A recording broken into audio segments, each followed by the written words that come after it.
Vamos a recibir ahora al analista internacional Horacio Calderón, que nos ha acompañado también durante estos días para analizar diferentes temas. Ha sido una semana con mucha información internacional. ¿Cómo le va, Horacio? ¿Qué tal? Bienvenido, ¿eh? Gracias. Bueno, gracias por la puntualidad también. Horacio, uno de los temas más importantes de la semana ha sido la crisis en Ucrania en torno al conflicto por la península de Crimea. Te propongo que veamos un informe y después entramos en el tema. ¿Cómo no?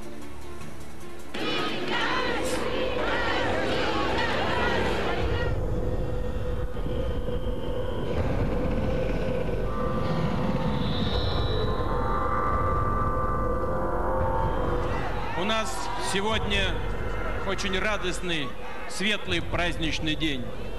После тяжелого, длительного, изнурительного плавания Крым и Севастополь возвращаются в родную гавань. К родным берегам, в порт постоянной приписки, в Россию.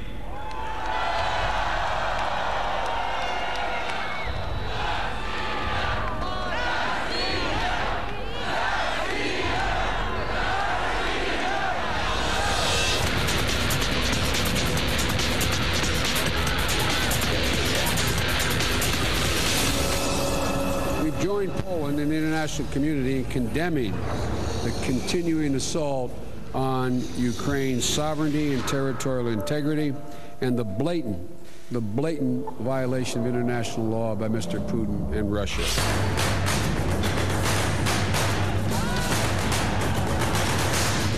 Я хочу нагадати історію. Саме з анексії території інших країн фашистською Німеччиною розпочалась Друга світова війна. І сьогодні президент Росії, пан Путін, який любить багато говорити про фашизм, копіює фашистів минулого століття, анексуючи територію незалежної країни, анексуючи територію, яка визнана всім світом.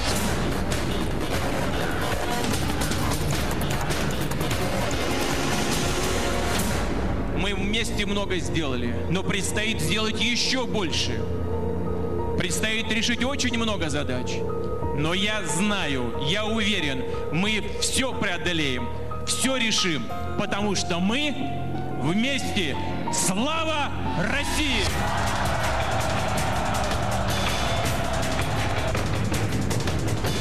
The President has made it clear that if there is this move to the full annexation, which appears to be clearly the direction that they have decided to move, it will be unfortunate.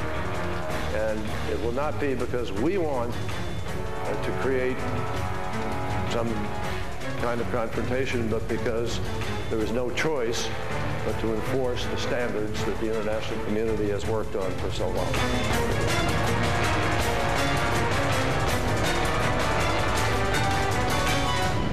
Ми хочемо попередити президента Путіна, який несе безпосередню відповідальність за цю провокацію. Політичне керівництво Російської Федерації. Їм треба буде відповідати перед всім світом за ті злочини, які вони сьогодні творять на території нашої країни.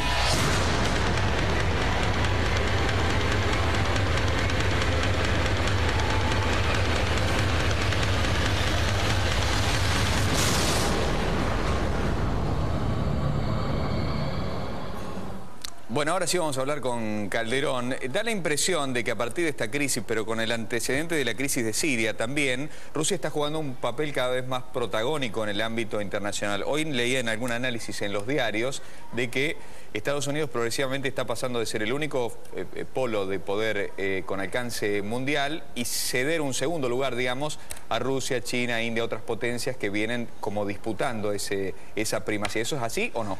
Bueno, yo creo que Rusia está más en una postura defensiva, ¿no? Y para eso hay que explicarlo un poco.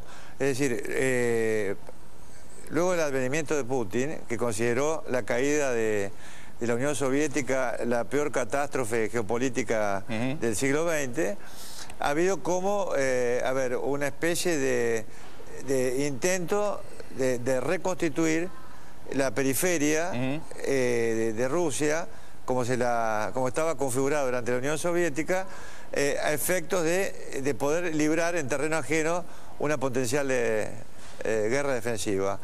¿Por qué? Porque Rusia, en definitiva, no tiene fronteras naturales que la defiendan, por ejemplo, de invasiones como fue la de Napoleón Bonaparte y la de Adolfo Hitler. Ellos no tienen defensas naturales. Entonces, ¿qué sucede?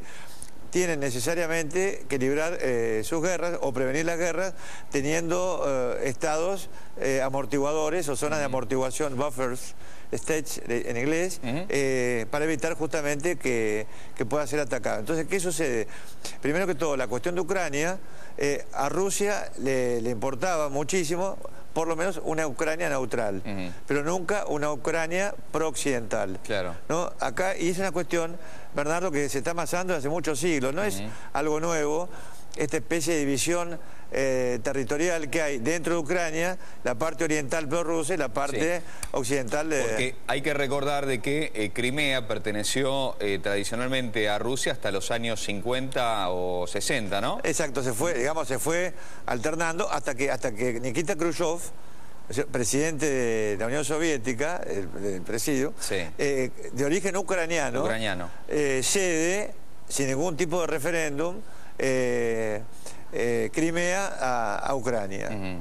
¿No? Ahora, Putin y el gobierno ruso han ido acusando a lo largo de todo el conflicto a los Estados Unidos y al Reino Unido de haber promovido la rebelión en contra del gobierno ucraniano después de puesto que era aliado de Moscú, ¿no? Exactamente, bueno, por supuesto, yo creo que han invertido varios miles de millones de dólares en una guerra encubierta para derrocar al presidente Yanukovych, que obviamente era prorruso, ¿no?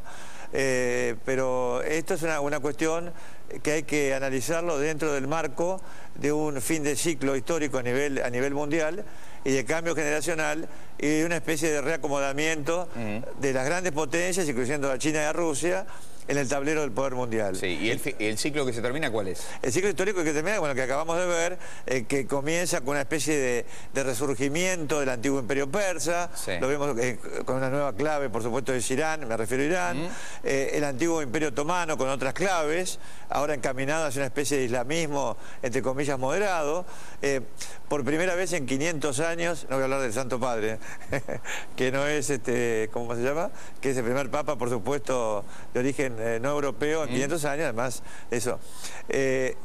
Por primera vez en 500 años, Europa no tiene un país con una flota de mar que pueda tener un dominio global de las aguas.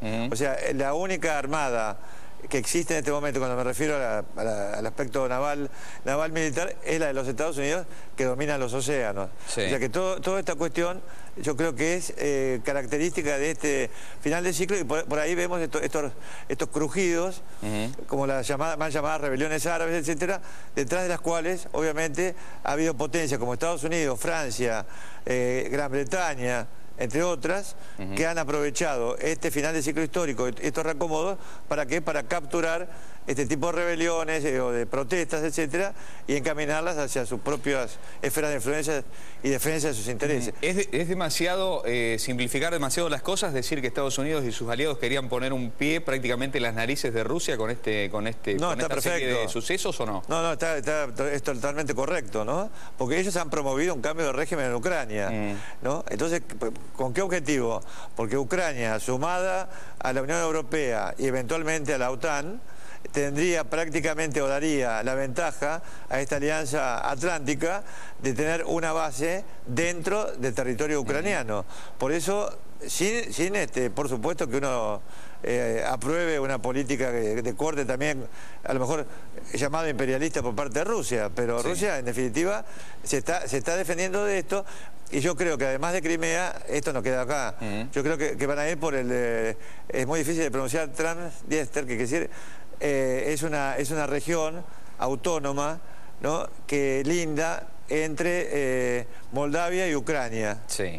¿no? A través del río Dnieper, pues es Transdnieper, ¿no? Pero, bueno, esta región autónoma puede sufrir el mismo proceso que Crimea.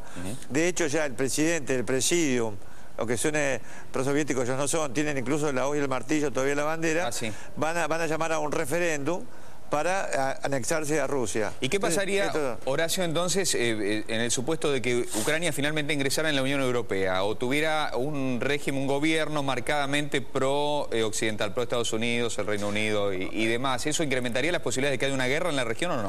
Yo no sé si habría una guerra o habría ya una especie de guerra fría limitada, entre comillas, pero yo creo que dado esa posibilidad, Rusia invadiría la parte oriental de Ucrania o inclusive podría responder con levantamientos en distintos lugares, por supuesto, por ejemplo, como los países bálticos, que son aliados, por supuesto, en este momento son miembros de la OTAN, y porque tienen además minorías rusas, etcétera. Podría quedar una desestabilización, inclusive acá en América Latina podría promover algún tipo de acción, para, por supuesto, poner un poco en la balanza todo esto.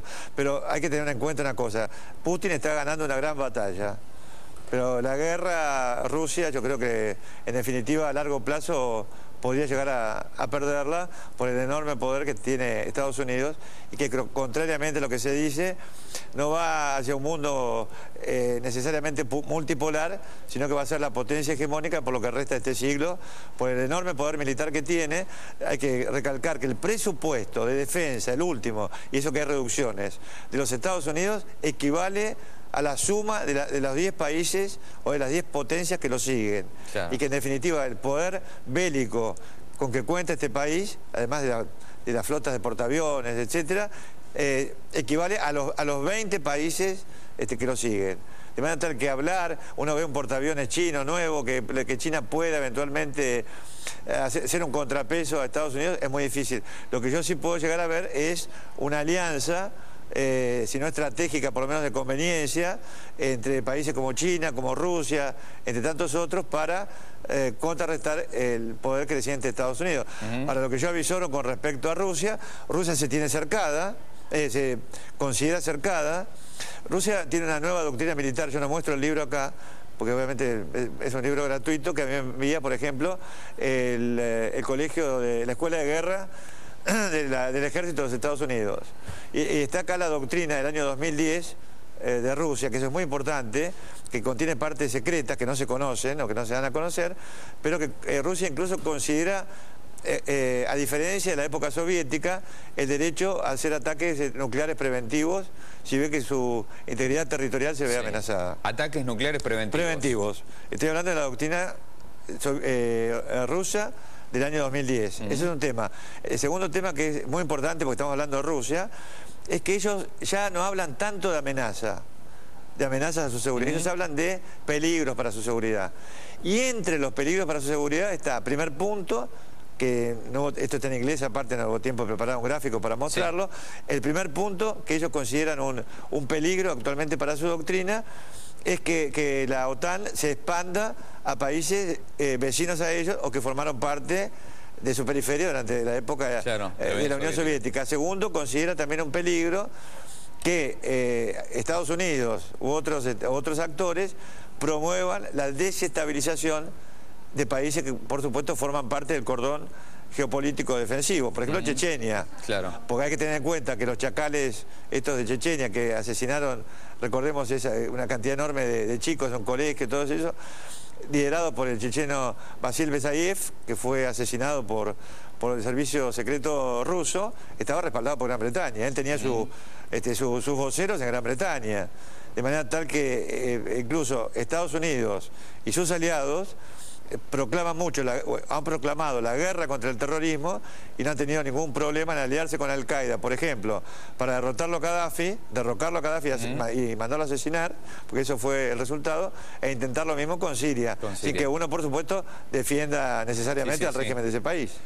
Evidentemente. Hay además un aspecto al que seguramente ya ibas a llegar, que es, bueno, que Rusia por su parte, como todo el mundo sabe, tiene su flota del Mar Negro con la base, creo que es en Sebastopol. En Sebastopol, exactamente. Bueno, y además, un aspecto espiritual, porque la identidad cultural y religiosa rusa proviene de un país originario que era la Rus de Kiev. La Rus de Kiev. Que dio lugar después a la conformación de Rusia, de Ucrania. Claro. Y bueno, no sé si algún país más de la zona. Claro, además hay que ver que es interesante esto, porque se toca poco, ¿no? La Kievan Rus, es cierto que hay, la Kievan Rus, porque la fundaron tribus rusas cuyo origen no se conoce, no se ha podido probar demasiado, pero Oleg el Grande forma esa gran federación que fue la Rus de Kiev, ¿no?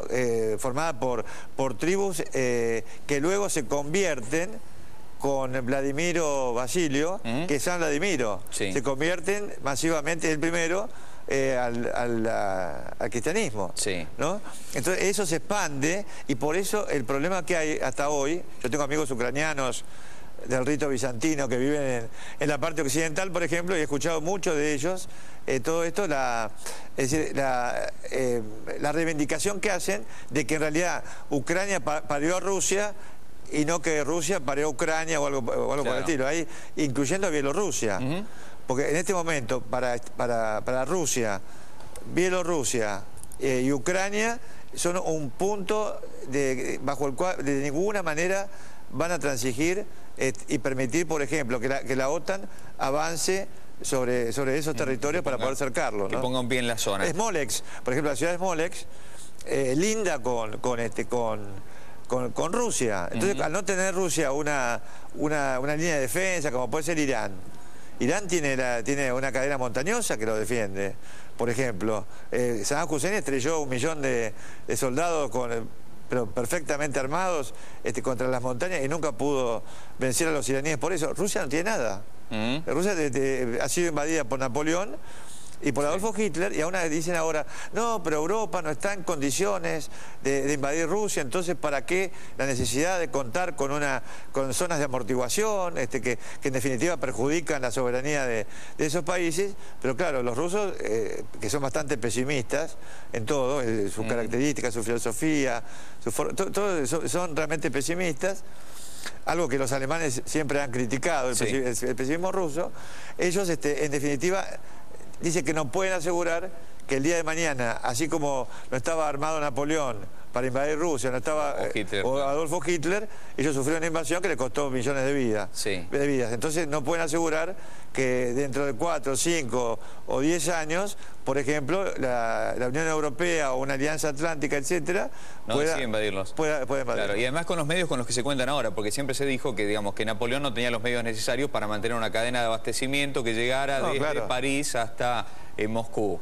Lo mismo Hitler hace muchos menos años atrás, pero ahora digamos, las cosas son evidentemente distintas. Es diferente, así que lo que vamos a ver seguramente, yo no descarto una guerra limitada entre fuerzas ucranianas y rusas exclusivamente, pero que yo pienso que la OTAN va a dejar librada a Ucrania a su suerte, como lo hizo con Georgia. Si yo fuera ucraniano no confiaría para nada en el respaldo de Estados Unidos. Por último, te quería preguntar, Horacio, ¿cuál es la viabilidad económica de Ucrania? Porque estaba leyendo también, para preparar esta charla, que Ucrania ha sido uno de los países de la antigua órbita soviética que peor desempeño económico ha tenido después de la caída del muro de Berlín. Por supuesto, Ucrania, desde el punto de vista económico y financiero, está al borde del default. Entonces, ¿qué sucede? Occidente, muy difícilmente, cuando hablo de Occidente hablo de los principales protagonistas, Estados Unidos, Alemania, que es el motor económico de Europa, no nos engañemos.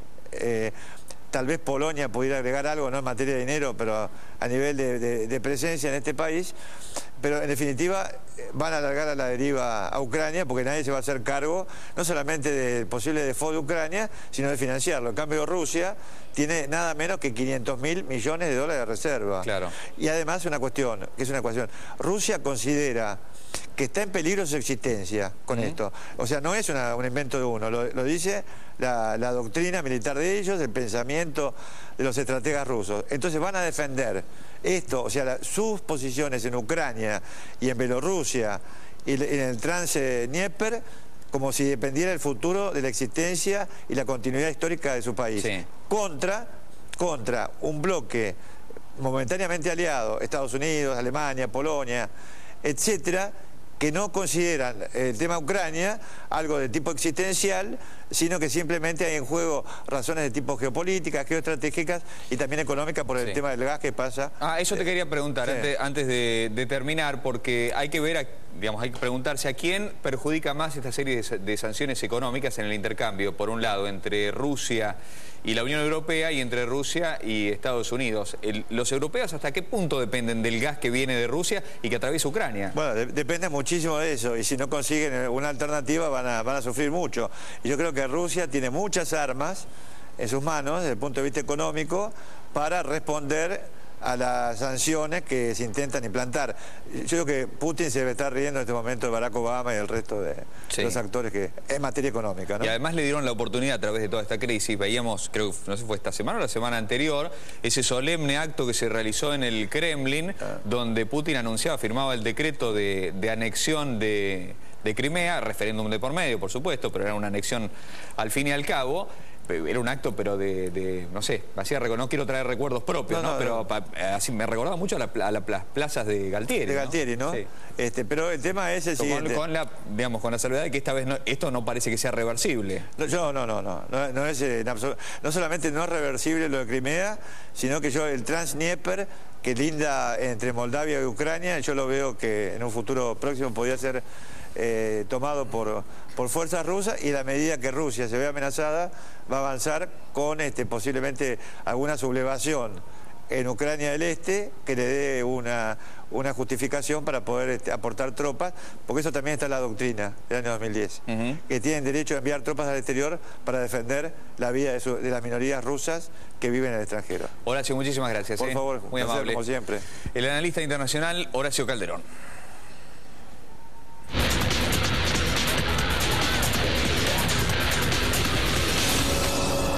We join Poland in the international community.